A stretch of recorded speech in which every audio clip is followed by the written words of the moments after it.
하나님의 말씀을 보도록 하겠습니다. 하나님의 말씀은 사도행전 4장 13절부터 21절입니다.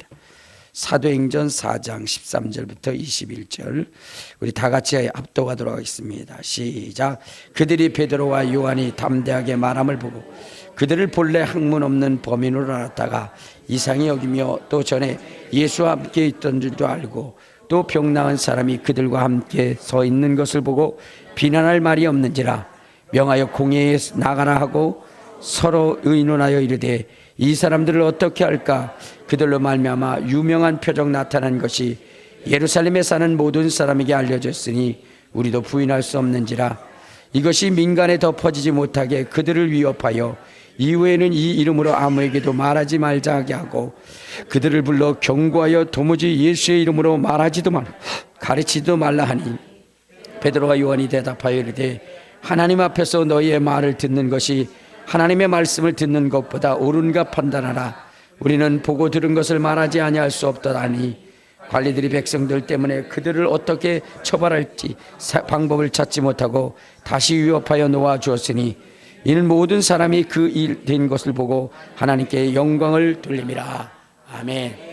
자, 이제 자기 자신을 축복할 때 이렇게 축복하십시오. 나는 예수님 때문에 오벳 에돔의 복을 받은 사람입니다. 고백하시길 바랍니다. 나는 예수님 때문에 오벳 에돔의 복을 받은 사람입니다. 아멘. 여러분, 천지와 우주와 만물을 지으시는 하나님이십니다. 그러므로 하나님은 살아계셔서 자기의 일의 목적을 두고 이 세상을 창조하셨고 또 이 세상이 하나님의 뜻대로 세워지기를 소망하여 그 사랑하는 독자 예수 그리스도를 이 땅에 보내주셨습니다. 그렇기 때문에 하나님의 아들이신 예수 그리스도는 범죄한 죄로 말미암아 영원히 지옥 갈 수밖에 없는 우리의 인생을 구원하시기 위해서 그분이 친히 우리 대속의 제물이 되어셔서 우리를 위해서 죽으시고 부활하셔서 우리로 하여금 영원한 생명, 저 하늘나라의 상속자가 되게 하는 놀라운 축복을 우리에게 주신 것입니다. 그런데 이 예수께서 이 땅에 오셔서 제자들을 부르셨는데 그 부르심에 분명한 목적이 있다는 것입니다. 여러분, 제자를 부르신 목적이 있음과 같이 우리를 또한 부르심에 목적이 있는 것입니다. 그러므로 우리는 하나님이 우리를 부르신 일에 대해서 그 목적을 이루는 인생이 되어야 되는 것입니다. 그러면 우리 주님께서 주의 제자들을 부르신 이유가 무엇일까요? 주님께서는 고기를 잡고 있는 생업에 열중하고 있는 이제 베드로와 요한과 야고보와 이 주의 일하고 있는 그러한 자들을 불러서 이렇게 얘기했어요. 우리 한번 마태복음 4장 19절에 보면 이런 말씀을 하십니다. 마태복음 4장 19절. 자, 시작. 말씀하시되 나를 따라오나 내가 너희를 사람을 낚는 어부가 되게 하리라 하시니. 자, 여기 보면 자기의 생업에 충실한 사람들을 부르셔서 뭐라고 했느냐? 내가 이제 너를 사람을 낚는 어부가 되게 할 것이다 라고 이렇게 말씀을 하셨습니다. 사람을 낚는 어부가 되게 하는지 이 일을 주님이 부르신 제자들에게 맡기신 거예요. 왜 주님께서는 이 제자들을 불러서 사람을 낚는 어부가 되게 하셨을까요? 그것은 다른 것이 아니라 우주와 만물의 주인 되시는 하나님, 지금도 살아 역사하시고 역사의 수레바퀴를 끈을 굴리시는 우리 하나님이 원하시는 것은 바로 하나님의 형상을 따라 지음을 받은 우리의 인생이 지옥에 가는 것을 원치 않아요. 죄로 말미암아 영원한 멸망을 당하는 것을 원치 않습니다. 그렇기 때문에 그 아들을 십자가에 못 박은 것 같이 아버지의 뜻을 따라 이 땅에 오신 예수 그리스도도 제자들을 부르셔서 하나님의 뜻을 그들을 통해서 이루시기를 원하셨기 때문에 그를 부르신 것입니다. 그래서 그들에게 맡겨진 사명이 무엇이냐? 하나님과 함께할 뿐만 아니라 전도하고 그리고 귀신 쫓고 병 고치고 그래서 인생이 하나님의 뜻 안에서 행복할 수 있기를 소망하셨기 때문인 것입니다. 그래서 주의 제자들도 주님의 부르심처럼 전심으로 일하고 순종하고 따라 생명을 구하는 일에 최선을 다했던 것입니다. 근데 여러분들, 이 사명이 주의 제자들에게만 있는 것이 아니라 우리 모두에게도 동일하게 주어진 사명이라는 것입니다. 예수님과 함께하는 삶, 전도하는 삶, 그리고 귀신 쫓고 병 고치는 이 삶, 이 모든 것이 바로 제자들에게 있은 것 같이 우리에게도 동일하게 있는 것이라는 거예요. 그러므로 이 일을 위하여 우리가 힘써 애써 충성을 다해야 되는데, 여러분들에게 묻습니다. 그 일이 쉬워요? 어려워요? 대답하기도 어렵죠. 그러니까 참 이 일을 한다는 것이 쉬운 일은 아니에요. 예수님과 함께한다, 또 전도한다, 복음 전한다. 그러나 주님이 제자들을 부르신 목적과 우리를 부르신 목적이 거기 있다는 거예요. 우리 한번 마가복음 3장 13절부터 보면 이렇게 얘기하고 있어요. 자, 마가복음 3장 13절부터 15절. 자, 시작. 또 산에 오르사 자기가 원하는 자들을 부르시니 나오는지라. 이에 12를 세우셨으니 이는 자기와 함께 있게 하시고 또 보내사 전도도 하며 귀신을 내쫓는 권능도 가지게 하려 하심이라. 그러니까 이 일을 위해서 주님이 제자를 부르셨고, 이것은 제자들만 위한 것이 아니라 우리 모두에게도 주어진 사실이라는 거예요. 그래서 자, 마가복음 16장에 보면은 이렇게 얘기합니다. 16장 15절. 자, 시작. 또 이르시되 너희는 온 천하에 다니며 만민에게 복음을 전파하라. 온 천하에 다니며 만민에게 복음을 전파하라. 우리 모두에게도 이와 같은 사명이 주어진 것입니다. 그런데 여러분, 이것이 쉽지 않아요. 쉽지 않아요. 예수님의 말씀과 예수님의 뜻에 연합하고 하나 되어지는 것, 그분과 함께하는 것도 쉽지가 않습니다. 물론 여러분, 좋은 일이 있고 행복한 일만 있으면 어떻게 돼요? 그러면 함께할 수 있죠. 그러나 예수님과 함께하는 일이 좋은 일만 있는 것이 아니라 때로는 핍박을 당하는 일, 고난을 당하는 일, 아니 어떤 때는 목숨을 내어놓아야 하는 그러한 그 상황이 있기 때문에 그 일이 쉽지 않다는 거예요. 쉽지 않다는 거예요. 여러분들, 우리가 부부가 한평생을 사는데 그런 얘기 하잖아요. 고문물이 팥불이 되도록 그렇게 살라고. 근데 좋은 일만 있나요? 그렇지 않죠. 그래서 주례할 때 뭐냐면 슬플 때나 기쁠 때나 그때나 늘 서로 사랑하겠느냐? 라고 이렇게 묻는 것입니다. 좋은 일만 있는 것이 아니라 어려운 일도 있는 거예요. 여러분, 주의 사역도 마찬가지입니다. 주님과 함께하는 일도 좋은 일만 있는 것이 아니라 힘든 일도 있었던 겁니다. 그런데 여러분, 그들은, 주의 제자들은 좋은 일만 있을 줄 알고 뭐라고 얘기했느냐? 주님을 위해서 목숨을 바치겠다라고 이렇게 이야기하는 것입니다. 주님께서 아니다, 힘든 일 있을 때 너희들은 나를 다 놓고 갈 거야. 그때 그들은 아주 맹세하면서 뭐라냐면, 주여 내가 주와 함께 죽을지언정 주님은 결코 버리지 않겠습니다. 이렇게 굳건히 맹세했던 그 제자들이 어떻게 됐느냐, 우리 한번 성경을 보도록 하겠습니다. 어디를 보시냐면 마가복음 14장. 자, 마가복음 14장 우리 29절부터 31절에 보면 이렇게 얘기합니다. 자, 시작. 베드로가 여짜오되 다 버질지라도 나는 그리하지 아니하겠다. 예수께서 이르시되 내가 진실로 진실로 내게 이르노니 오늘 이 밤 닭이 2번 울기 전에 내가 3번 나를 부인하리라. 베드로가 힘있게 말하되 내가 주와 함께 죽을지언정 주를 부인하지 않겠나이다 하고 모든 제자들도 이와 같이. 왜냐하면 지금 주님과 함께 하는데 주님의 능력이 대단한 거예요. 죽은 자도 살리고 문둥병자도 깨끗게 하고 바다 위도 걷고, 그리고 뭐냐면 오병이어의 이적도 일으키니까 여러분, 이 주님과 함께하면 자기의 인생이 뭐냐면 시온의 대로처럼 펼쳐질 것 같아요. 근데 주님이 물어보는 거예요. 이제 나는 잠시 후면 서기관들과 바리새인들과 제사장들에게 붙잡혀 갈 것이다 라고 얘기하니까 주의 제자들이 충성 경쟁을 하는 거예요. 주여, 그 일이 주께 일어나지 아니할 뿐만 아니라 만일 그렇게 된다고 한다면 내가 주님을 위해서 싸우고 주님을 위해서 죽겠습니다. 주님을 부인하는 일은 결코 없을 것입니다 라고 이렇게 얘기해야 돼요. 근데 그 일이 없을 줄 알았는데 어떻게 돼요? 그 일이 눈앞에 있는 거예요. 그때 그렇게 맹세했던 제자들은 어떻게 했느냐? 50절을 봐요. 50절. 자, 시작. 제자들이 다 예수를 버리고 도망하느니라.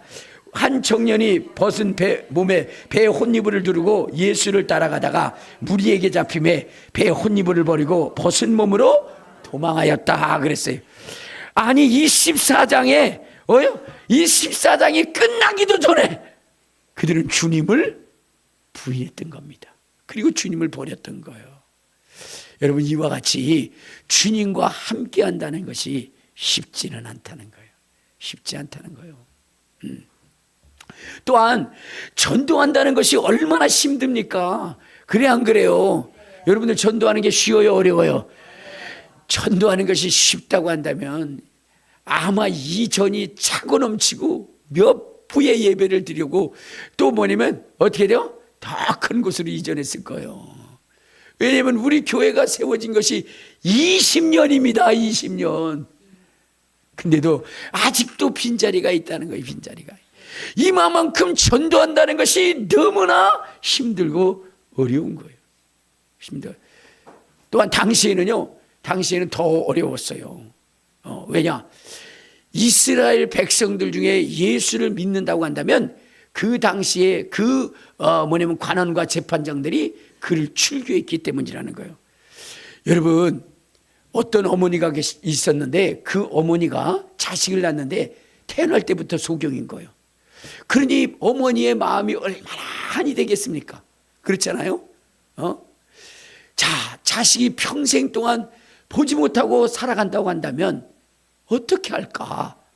너무너무 가슴이 아픈데 어느 날 예수님이 그 아들의 눈을 뜨게 한 거예요. 눈을 뜨게 한 거예요.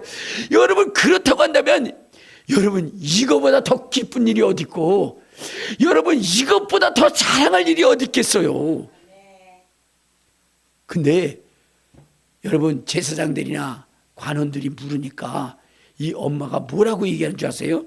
우리 한번 어디를 보시면 자 요한복음 9장 자 요한복음 9장 18절에 보면 이렇게 얘기합니다. 18절부터 시작.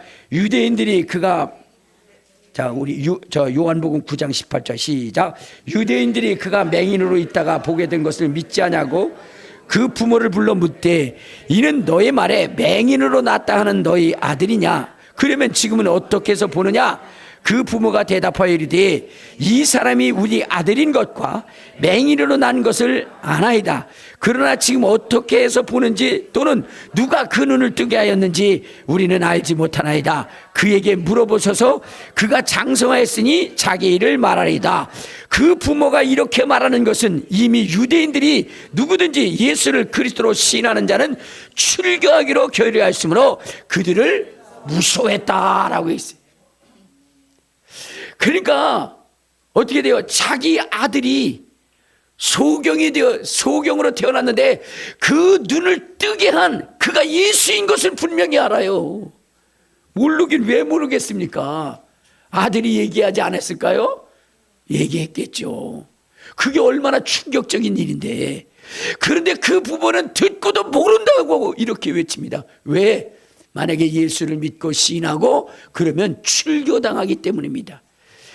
이스라엘에서 출교를 당하면 삶이 막막해지기 때문에 그렇기 때문에 먹고 사는 문제 때문에 그는 아들이 치료받은 이 사실을 어떻게 돼요? 말할 수가 없었다는 겁니다. 이처럼 예수를 믿는다는 것은 과거에나 지금도 참으로 힘든 거예요. 예수를 전했을 때에 그것을 믿는다는 것은 과거나 지금도 힘이 더 어려운 거예요. 그러니까 전하는 사람도 힘든 겁니다. 전하는. 지금도 예수를 전하면 뭐라요? 아직도 예수를 믿느냐고, 아직도 교회를 다니냐고 이렇게 얘기하는 사람들도 있어요. 그만큼 전도한다는 것이 너무나 힘들고 어려운 거예요. 그런데 여러분, 우리 예수 믿는 사람들은 이 일을 포기해서는 안 되는 것입니다. 이 사명을 쳐버려서는 안 되는 것입니다. 우리 주님 오시는 그날까지 주님의 죽으심과 부활하심을 끝까지 전해야 할 사명이 우리에게 있는 것입니다. 그러니까 이 일을 해야 돼요. 해야 돼요. 또 귀신 쫓고 병 고치는 일도 우리는 해야 되는 것입니다. 자, 우리 한번 마태복음 10장 1절에 보면 주님께서 제자들을 부르셔서 그들에게 하신 것이 뭐냐? 마태복음 10장 1절 시작. 예수께서 그 12제자를 부르사 더러운 귀신을 쫓아내며 모든 병과 모든 약한 것을 고치는 권능을 주시니라. 주님께서 제자들을 부르셔서 그들에게 준 것이 무엇이냐면 권능인데, 어떤 권능이냐? 더러운 귀신을 쫓아내고 모든 병, 모든 약한 것을 고치는 권능을 주었다는 거예요. 그것을 하라고 주신 것입니다. 우리에게도 여러분 주님을 믿으면 이 권능이 온다라고 얘기했죠. 우리 마가복음 16장 17절에 보면 이렇게 얘기합니다. 마가복음 16장 17절. 자, 시작. 믿는 자들에게는 이러한 표적이 따르니 곧 그들이 내 이름으로 귀신을 쫓아내며 새 방언을 말하며 뱀을 집어올며 무슨 독을 마실지라도 해를 받지 않으며 병든 사람에게 선언적 나으리라 그랬어요. 그러니까 여러분들, 이 사역은 누구냐면 제자들에게만 있는 것이 아니라 우리도 반드시, 예수를 믿는 우리도 반드시 해야 할 사명이라는 거예요. 사명이라는 거예요. 그런데 여러분, 귀신 쫓고 귀신 얘기하면 좋아합니까? 좋아하지 않아요. 좋아하지 않아요. 그럼에도 불구하고 우리가 이 일을 해야 되는 것은 우리 주님이 우리에게 명령하셨기 때문입니다. 자, 그래서 이 일이 힘든 것은 여러분, 우리 주님도 아는 거예요. 우리 주님도 아는 거예요. 그래서 이 일을 감당할 수 있도록 우리 주님께서 제자들에게 명령한 것이 있어요. 예루살렘을 떠나지 말고 위로부터 능력이 입혀질 때까지 예루살렘에서 기도하라는 거예요. 성령이 임할 때까지 부르짖어 기도하며 간구하라는 거예요. 왜? 이 사역은 우리의 인간의 능력으로 이룰 수 있는 일이 아니기 때문에요. 이 일을 이루기 위해서는 성령께서 함께 하셔야 되기 때문이라는 거예요. 자, 우리에게 복음 전도의 사명이 있다고 그랬죠. 자, 누가복음 24장 46절부터 47절에 보면 이렇게 얘기합니다. 자, 시작. 또 이르시되, 누가복음 24장 46절부터 시작. 또 이르시되 이같이 그리스도가 고난을 받고 제3일에 죽은 자 가운데서 살아난 것과 또 그의 이름으로 죄사함을 받게 하는 회개가 예루살렘으로 시작하여 모든 족속에게 전파될 것이 기록됐으니 너희는 이 모든 일에 증인이 되라는 거예요. 그러니까 여러분들, 주의 제자들도 또한 우리도 주님의 증인이 되어야 되는데, 여러분, 이것이 쉽지가 않다는 거예요. 이것이. 그래서 이 일을 감당하기 위해서 임하셔야 할 분이 누구냐? 성령이라는 거예요. 성령. 왜? 성령이 오시면 우리가 권능을 받고 예루살렘과 온 유다와 사마리아와 땅끝까지 이르러 주님의 증인이 넉넉히 될 수 있기 때문이라는 거예요. 그래서 예수님께서는 성령의 충만함을 받으라, 성령의 충만함을 받으라, 성령을 받을 때까지 예루살렘을 떠나지 말라라고 이렇게 말씀하신 것이고, 주의 제자들은 성령을 받을 때까지 예루살렘을 떠나지 않고 기도하여 마침내 오순절 마가의 다락방에서 성령의 충만함을 받고 주님의 복음을 전하는 그러한 사역을 감당했다는 것입니다. 여러분, 성령이 아니시고는 우리가 우리의 육체뿐만 아니라 귀신을 이길 수 없고 주님의 사역을 감당할 수가 없습니다. 여러분, 우리 육신은요, 먹고 사는 일, 그리고 우리의 육신의 즐거움을 위해서 어떻게 돼요? 쾌락을 위해서 그렇게 수없이 달려가, 죽음 앞에서도 그것을 포기하지 못하고 달려가는 것입니다. 여러분, 그래서 주님의 사역을 감당하려면 어떻게 되느냐? 주의 성령을 받아야 되는 거예요. 주의 성령을 받아야 되는 거예요. 여러분, 한번 생각해 보세요. 여러분, 우리가 이해할 수 없는 그러한 것이 있는데, 그것이 뭐냐면 출애굽 사건이 출애굽 사건에서 이스라엘 백성들이 광야에서 모두가 뭐냐면 죽임을 당하고 두 사람, 여호수아와 갈렙만 가나안 땅에 들어갔다라고 얘기해요. 여러분, 이것은 이것은 여러분 제 머리의 상식으로는 도저히 이해할 수가 없는 거예요. 왜냐? 여러분, 하나님께서 이스라엘 백성을 애굽에서 이끌어 나올 때에 10가지의 재앙을 통해서 이끌어 나왔어요. 10가지의 재앙. 그러니까 하나님이 살아계신 것을 보여주시는데, 여러분 기적과 이적과 능력을 통해서 이스라엘 백성들을 이끌어 나온 겁니다. 여러분, 그들이 그의 삶의 터전에 있을 때, 그들을 이끌어 나갈 때 어디야? 첫째는 뭐냐면 뭐를 했어요? 그 나일강의 물을 피로 변하게 했어요. 피로 변하게. 그러니까 하나님이 지금 역사하신다는 것을 보여주기 위해서 어떻게 했냐? 바로 나일강을 피로 변하게 할 것이다 라고 이렇게 선포하고 그대로 피가 되게 했던 겁니다. 너무나 놀라운 일이죠. 여러분 한번 생각해 보세요. 이제 하나님의 살아계심을 여러분들에게 보여줄 것입니다. 내일이면 저 한강물이 피로 변할 것입니다 라고 이렇게 선포했다면 여러분들은 뭐라 그러겠어요? 웃기고 똥 싸고 있네. 만일 그렇게 피가 된다면 내가 예수를 믿겠다. 이러지 않겠어요? 그래 안 그래요? 아니 여러분, 이 놀랄 일을 얘기하는데도 놀라지 않는 여러분들을 보니까 내가 놀라네요. 여러분, 그럴 거 아니겠습니까? 그런데 그 일이 실제 일어났어요. 그것뿐만 아니라 저는 기상천외한 일들이 애굽에 일어났고 이스라엘 백성들은 그것을 눈으로 목도했어요. 그래서 여러분, 이 애굽 시민들도 지금 이스라엘 백성들을 이끌어 나가라고 하는 그분은 하나님이시다, 여호와 하나님이시다, 그들도 인정했다니까요. 그들도 인정했어요.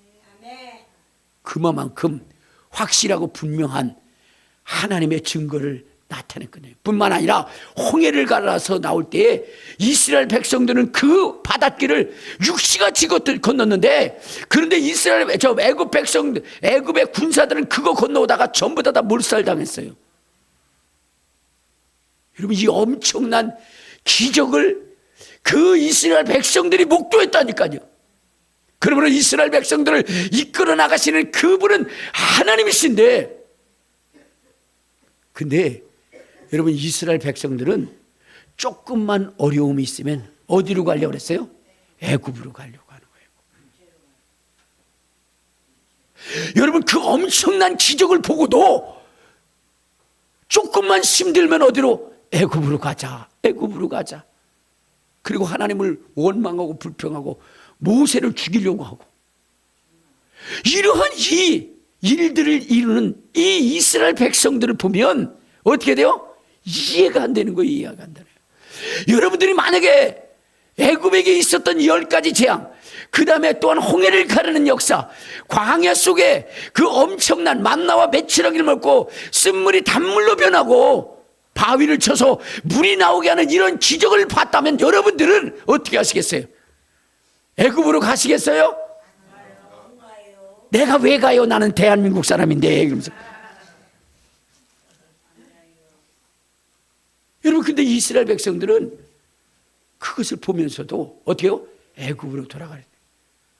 여러분, 이것은 우리의 육신이 얼마나 이 세상을 그리워하고 이 세상의 소망을 따라 향락을 따라 쫓아가기를 얼마나 간절히 원하는지를 우리가 알 수 있는 거예요. 우리가 알 수 있는 거예요. 그래서 여러분, 육신의 욕망과 욕심을 따라 살지 않고 하나님의 말씀을 따라 살아갈 수 있도록 그렇게 하시는 길은 성령을 받는 길밖에 없기 때문에 우리 예수님께서 무엇이냐면 제자들에게 간곡히 부탁한 것이 뭐예요? 성령 받을 때까지 예루살렘을 떠나지 말라라고 승천하면서까지 얘기했는데 500명 중에 120명만 말 듣고 나머지 380명은 세상으로 가버렸어요. 그러니 육신의 끈이 얼마나 질기고 끈질긴가를 여러분들이 아셔야 되는 거예요. 여러분 보세요. 주의 제자들이 주님을 버리고 갔잖아요. 근데 또 이해할 수 없는 것이 한 가지 있어요. 그것은 뭐냐면 예수님이 죽으시고 부활하신 다음에 제자들에게 보여줬거든요. 그렇다면 어떻게 될까요? 우리가 첫 번째 예수님 십자가에 못 박힐 때는, 그때는 우리가 두려워서 그렇지만, 야, 예수님의 말씀이 진짜네, 죽으셨다가 살아나신다 그러니 난 그게 뻥인 줄 알았는데 진짜 살아나셨네. 그러면 이제 우리가 정신 차리고 예수님이 우리에게 맡기신 일이 무엇인지를 알고 우리가 그 일을 해야 되겠다라고 이렇게 얘기하지 않겠어요? 그런데 예수님의 부활하심을 보고도 이 주의 제자인 베드로가 선동을 어떻게 하는 줄 아세요? 자, 우리 한번 봐요. 자, 요한복음 21장에 보면 이렇게 얘기합니다. 요한복음 21장 1절부터 3절까지 시작. 그 후에 예수께서 디베라 호숫가에 또 제자들에게 자기를 나타내셨으니 나타내시는 일은 이러하니라. 시몬 베드로와 디두모라 하는 도마와 갈릴리 가나 사람 나다니엘과 세베대의 아들들과 또 다른 제자들이 함께 있더니 시몬 베드로가 나는 물고기 잡으러 가노라. 여러분, 지금 베드로에게 주님이 뭐라고 그러셨어요? 나를 따라오너라. 이제는 너희를 사람을 낚는 어부가 되게 하리라. 그렇게 주님이 부르셨는데, 그랬는데 주님의 부활하심을 보고도 또 물고기 잡으러 간대. 또 물고기 잡으러 간대. 여러분, 우리 인생이 이 육신의 끈이 얼마나 질기고 진긴가를 알아야 되는 거예요. 그래서 성령의 충만함을 받으라고 그런 거예요. 성령의 충만함. 여러분들, 성령의 충만함 받는 것이 왜 중요하냐? 여러분 보세요. 이스라엘 백성이 애굽에서 나와가지고 광야에 서 있었잖아요. 그랬을 때 여러분, 그때 대략 군중이 얼마 정도? 250만 명 정도 됐다고 그래요. 근데 그 250만 명이 합심해서 어디요? 애굽으로 돌아가라 할 때에, 그때에 아니라 우리는 주님의 명령한 가나안 땅을 들어가야 된다, 가나안 땅에 가야 된다 라고 그렇게 얘기한 사람이 누구예요? 여호수아 갈렙이에요. 여러분 한번 생각해 보세요. 250만 명이 여러분 뭐요? 가자고 할 때 거기에 반대할 사람이 어디 있겠습니까? 근데 여호수아 갈렙은 아니라는 거예요. 아니라는 거예요. 가나안 땅에 우리는 들어가야 된다는 거예요. 거기에 아무리 환난이 있고 고난이 있고 어려움이 있다 할지라도 우리는 주님의 명령한 그 명령에 순종하여 그 땅을 차지해야 된다는 거예요. 그래서 그 두 사람이 들어갔어요. 근데 그 사람은 뭐 용가리 통뼈라 그래서 그 사람들이 그렇게 된 게 아니에요. 이 사람들은 어떤 사람이냐? 성령에 충만한 사람이었기 때문에. 자, 우리 한번 성경을 한번 봅시다. 신명기 34장. 자, 신명기 34장 9절에 보면 이렇게 얘기합니다. 자, 시작. 모세가 눈의 아들 여호수아에게 안수하였으므로 그에게 지혜의 영이 충만하니 이스라엘 자손이 여호와께서 모세에게 명령한 대로 여호수아의 말을. 여호수아가 이렇게 강하고 담대하게 하나님의 말씀을 끝까지 부여잡고 나갈 수 있었던 것은 그는 성령의 사람이었구나. 성령의 사람. 성령의 사람이 될 때에 신앙을 포기하지 않는 것입니다. 하나님의 사명을 포기하지 않는 것입니다. 그것을 끝까지 부여잡고 나가는 것입니다. 그리고 마침내 승리하는 것입니다. 그러므로 여러분들이 신앙의 승리를 이루고 사명의 완성을 위해서 성령의 충만함을 받아야 되는 거예요. 여러분, 제가 질문 하나 드릴게요. 두 아담이 있어요. 하나는 바로 저 에덴 동산에서 하와와 결혼했던 아담이 있고, 또 한 아담은 바로 마지막 아담으로서 예수 그리스도가 있습니다. 이 두 아담이 시험을 받았어요. 시험을 받았어요.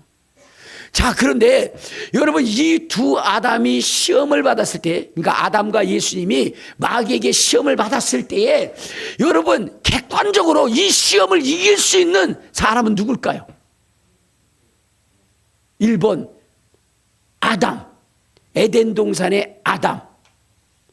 1번 에덴 동산의 아담. 그리고 2번 예수님. 자, 여러분, 객관적으로 볼 때 누가 이길 것 같아요? 여러분들에게 힌트를 드린다면 거의 제 답은 맨 앞에 있습니다. 자, 여러분 몇 번일까요? 1번. 아담이 에덴 동산의 아담은 뭐냐면 시험을 능히 이길 수 있는 조건을 가진 사람이에요. 왜? 여러분, 에덴 동산에서 부족한 것이 있나요? 모든 것이 다 채워졌다니까요. 시험 들라고 그래도 들 수 없는 그러한 상황이 바로 어디예요? 에덴 동산에 에덴 동산. 근데 거기서 아담이 마귀에게 속아 넘어갔어요. 시험에 실패했어요. 그런데 예수님은 여러분 광야입니다. 광야. 그 장렬한 태양이 있고 정말로 짐승들이 으글으글하고 드글드글하고 그리고 그가 40일 동안 굶주렸어요. 40일 동안. 그러면 여러분 그때 시험에 들어오면 어떻게 될까요? 100% 넘어가죠. 40일 동안 굶주렸는데 떡 있다고 그러면 여러분 그것을 안 해먹을 사람이 어디 있느냐고요. 그럼에도 불구하고 그 열악하고 처참한 환경 속에서도 예수님이 그 마귀의 시험을 이길 수 있었던 이유는 무엇이냐? 예수님이 그 시험에 앞서 요단강에서 성령을 받았기 때문이라는 거예요. 성령. 그러니까 성령이 임하시니까 아무리 척박한 환경, 열악한 환경 속에서도 그 시험을 이길 수 있게 한다는 거예요. 이길 수 있게 한다는 거예요. 여러분, 우리는 더 악조건의 조건을 가지고 신앙생활하는 사람들이에요. 여러분, 예수님은 죄인이 아닙니다. 그런데 우리는 어때요? 죄인입니다. 그렇기 때문에 우리는 더더욱 마귀의 시험에 넘어가 패배를 당할 수밖에 없는 그런 조건을 가진 자예요. 이런 자가 마귀의 시험을 이기고 천국에 들어가기 위해서는 어떻게 해야 될까요? 우리의 힘과 능력, 여러분의 의지일까요? 아닙니다. 성령의 능력입니다. 성령의 능력이 필요한 거예요. 그래서 성령의 충만함을 받아야 되는 거예요. 성령의 충만함을. 여러분, 성령의 충만함을 받았던 그 사람과 받기 이전의 사람이 전혀 다르다는 거예요. 주의 제자들은 성령의 충만함을 받기 전에는 어떻게 했어요? 그들은 어때요? 주님을 부인했어요. 그러나 오순절 마가의 다락방에 있을 때 성령의 충만함을 받고 난 다음에는 오늘 본문처럼 그들을 위협한다 할지라도 어떻게 됐다고 그랬어요? 자, 사도행전 4장을 한번 봐요. 자, 사도행전 4장. 자, 18절 시작. 그들을 불러 경고하여 도무지 예수의 이름으로 말하지도 말고 가르치지도 말라 하니 베드로와 요한이 대답하여 이르되 하나님 앞에서 너희의 말을 듣는 것이 하나님의 말씀을 듣는 것보다 옳은가 판단하라. 우리는 보고 들은 것을 말하지 아니할 수 없다 하였. 그러니까 무엇이냐면 이전에는 관원과 재판장들이 두려워서 도망갔고 예수 믿는 것을 숨겼던 거예요. 그러나 오늘 이제 성령의 충만함을 받은 다음에는 이제는 어떻게 됐습니까? 두려워하지 않습니다. 무서워하지 않습니다. 그리고 오히려 담대히 자기의 목숨을 내어놓고라도 주님을 증거하려 하는 이 놀라운 역사를 이루었던 것입니다. 그러므로 여러분들, 우리 신앙생활에 성령의 충만함을 받는 것이 얼마나 중요한지를 여러분들 아셔야 되는 것입니다. 성령의 충만함을 받으시기를 주님의 이름으로 축원합니다. 주님의 이름으로 축원합니다. 사람은요, 성령의 충만함을 받지 않으면 금방 쓰러질 수 있어요. 박은원 목사님이 이제 목회를 하시는데, 근데 목회가 잘 됐어요. 재미나게 부흥도 하고. 그런데 뭐냐면 어려움이 다가왔어요. 어려움이 다가오니까 어떻게 됐어요? 여러분, 교회에 사표를 내고, 그리고 나서는 저 용인에 가가지고, 그래가지고 중개사업소 있죠? 그걸 내고 그걸 하고 있었던 거예요. 사람은 좋을 때는 어떻게 돼요? 그 일에 기뻐하지만 시련과 어려움이 있을 때는 도망가는 거예요. 포기하는 거예요. 근데 주님은 우리에게 뭐냐면 내 사명을 지켰느냐 하고 묻는다는 거예요. 자, 그런데 이분이 나중에 정말로 엄청난 목회 사역을 이룬 그 이유는 무엇이었을까? 그분이 이제 뭐냐면 어떻게 돼요? 교회를 사임하고 그리고 중개사 사무소를 내가지고 거기서 일을 하고 있는데 낮에 갑자기 어떤 아주 신사, 검은 옷을 입은 신사가 들어오는 거예요. 그래서 인사를 했어요. 어서 오시라고. 그리고 앉으시라 했더니 소파에 딱 앉는 거예요. 그래서 자기가 딱 이렇게 봤는데 그 사람이 까만 그런 그 모자를 쓰고 까만 양복을 쓰고 자기를 바라보는데 씩 웃더래요. 근데 섬찟하더래요. 그래서 다시 고개를 숙였다 보니까 그 사람이 없어진 거예요. 누구예요? 그렇죠. 이게 저승사자거든. 자기가 느껴지는데. 그래서 자기가 이러다가 내가 지옥 가면 큰일 같다 해가지고 다시 목회 사역을 할 때에 그때에 내가 이전에는 실패했는데 이것을 이길 수 있는 비결이 뭐냐 할 때에 성령의 충만함을 입었고 이 성령의 충만함을 입기 위해서 무엇이었냐면 바로 기도하는 것이었어요. 기도하는. 그래서 그분이 하루에 5시간씩 전심으로 기도하여 성령의 충만함을 받으니 여러분 어때요? 능력과 권능이 나타나 많은 영혼들을 주께로 인도하는 놀라운 그런 목회자가 성공된 목회자가 되었던 겁니다. 여러분 여러분의 인생을 성공시키기를 원하신다고 한다면 여러분 성령의 충만함을 받으시기를 바랍니다. 성령의 능력을 받으시기를 바랍니다. 그래서 여러분들 기도해서 성령의 능력을 받아야 돼요. 성령을. 알겠습니까? 성령을 사모해야 돼요. 주님은 사모하는 자에게 한량없이 성령을 주신다 그랬어요. 그래서 여러분 다른 거 여러분들 빌지 마시고 성령의 충만함을 빌어서 여러분들이 이 세상을 이길 뿐만 아니라 사명도 감당하고 하나님께 칭찬받고 영광의 면류관의 주인공이 되시기를 주님의 이름으로 축원합니다. 주님의 이름으로 축원합니다. 우리 주여 3번 부르고 통서